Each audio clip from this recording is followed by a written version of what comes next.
The city of La Crosse is looking at potential developers right now for the Riverside North area. That's the former Mobil oil site on Copeland Avenue that's been virtually unused for decades now. News 8's Madeline O'Neill now tells us where the city is in the planning process and what the development means to our community. Mike and Martha, this week the La Crosse Economic Development Committee will consider the request for expression of interest proposals or informal ideas from developers on what they'd like to do with the site. It's the beginning of a conversation that the city hopes will eventually result in a development that's a better fit for downtown.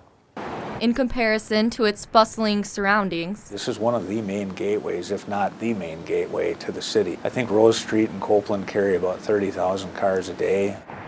an empty piece of land feels out of place downtown. I mean, to have a 70-acre site, 30 or 40 of which is developable. Land on the former Mobil oil site across the street from Festival Foods on Copeland Avenue may seem abandoned. It's been over a decade. But the city hasn't given up on it yet. Very seldom does a city right in the heart of its downtown have a vacant site of this size and adjacency to three rivers, to the marsh, to the downtown, to transit lines, to a grocery store and various hotels. I mean, the site just has so much going for it. This week, city planners are starting a conversation with developers and are looking to continue implementing a plan years in the making. Here's the Crosse River, and it's essentially this part right here. Planners say public input from the 2014 charrette process is still guiding the city's vision in this stage of the planning. It's always important to have public input, public participation, sense of ownership.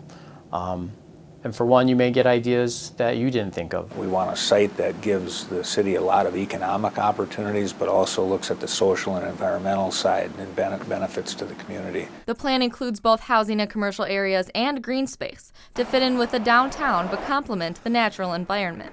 And though the plan will take a lot of time, There's still lots of people asking where we're at with that, how far we're going. Planners say upcoming meetings with the developers will get the ball rolling. It's just good to realize that it's a slow process. The city says this is just the beginning of a dialogue and that the next phase, where a developer asks for an RFP or request for proposal, may not happen until next year. All right, thanks a lot, Madeline. And a committee meeting is scheduled for Thursday night just to go over some of these proposals. The whole project, though, could take several years to complete.